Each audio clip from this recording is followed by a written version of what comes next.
विपक्ष को जो है राज्यपाल के अभिभाषण पे अपना अभिमत रखने से रोका गया, उसी तरह यह गला घोटने की कोशिश कर रहे हैं, जिसका हम लोग विरोध मरते दम तक करते रहेंगे।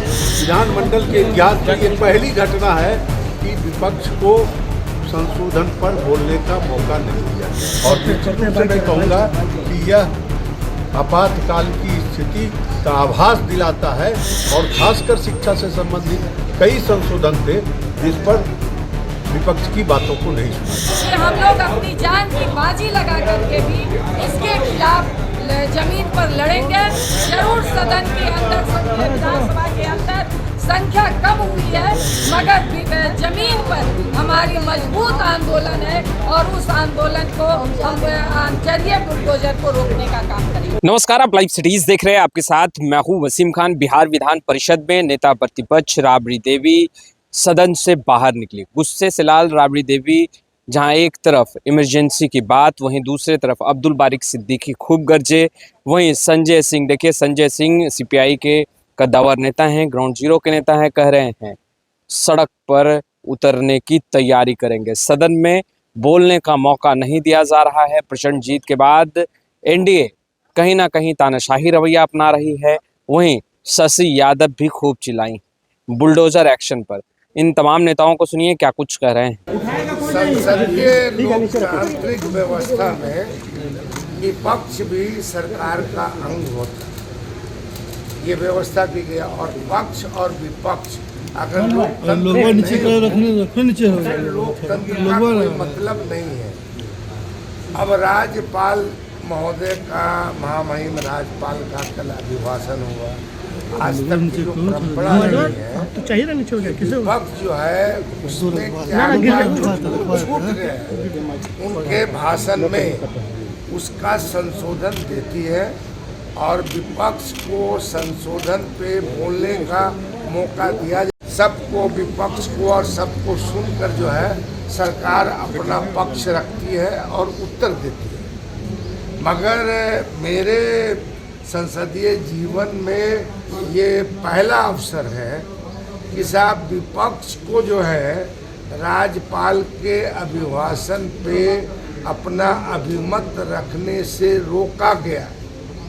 मतलब हमारे बहुत सारे माननीय सदस्य ने संशोधन पेश किया था कि ये इसमें जुड़ जाए, तो शायद इनका कहना है कि वो आपका प्रोसीडिंग का पार्ट बन जाएगा मगर भाषण नहीं होगा।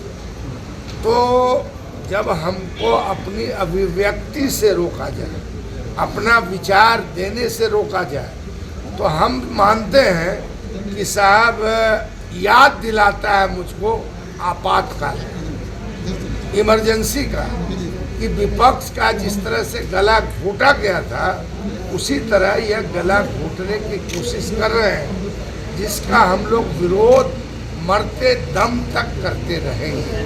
विधानमंडल के इतिहास में ये पहली घटना है कि विपक्ष को संशोधन पर बोलने का मौका नहीं दिया गया और निश्चित रूप से मैं कहूँगा कि यह आपातकाल की स्थिति का आभास दिलाता है कि विपक्ष की बात न सुनी जाए।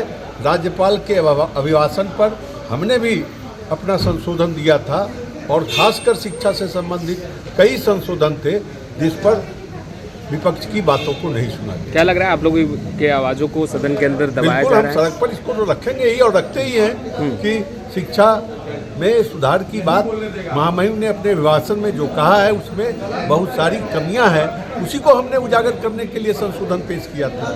हम रही शिक्षा नीति की समाप्ति, शिक्षक, नियोजित शिक्षक जो हैं उनकी प्रोन्नति नहीं दी गई है, जो हमारे मदरसा और संस्कृत के शिक्षक हैं उनको बहुत सारी सुविधाएं नहीं मिली हैं।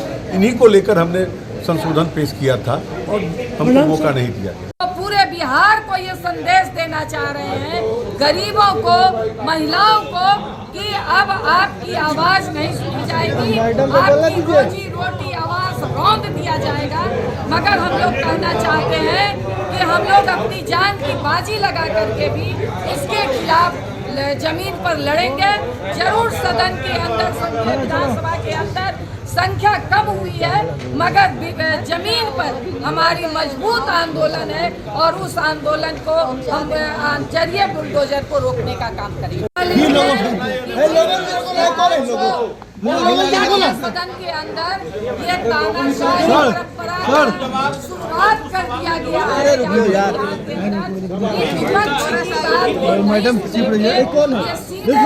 कहा गया और जिस तरह से सरकार और मंत्री बनने के साथ बुलडोजर का पूरे बिहार में शुरुआत कर दिया गया, कोई ऐसा जिला नहीं है जहां बुलडोजर नहीं। तो आपने सुना, देखिए सदन से बायकॉट करने के बाद तमाम जो विपक्षी दल के नेता हैं, एमएलसी हैं, वो बाहर निकले हैं, जमकर निशाना साधा है एनडीए सरकार पर और कहीं ना कहीं मुख्यमंत्री नीतीश कुमार सवालों के घेरे में स्पष्ट रूप से कहते नजर आ रहे हैं। इमरजेंसी जैसा माहौल बिहार में है क्योंकि एनडीए को प्रचंड जीत मिली है और ऐसे में विपक्षी दलों के नेताओं को बोलने का मौका नहीं दिया जा रहा है।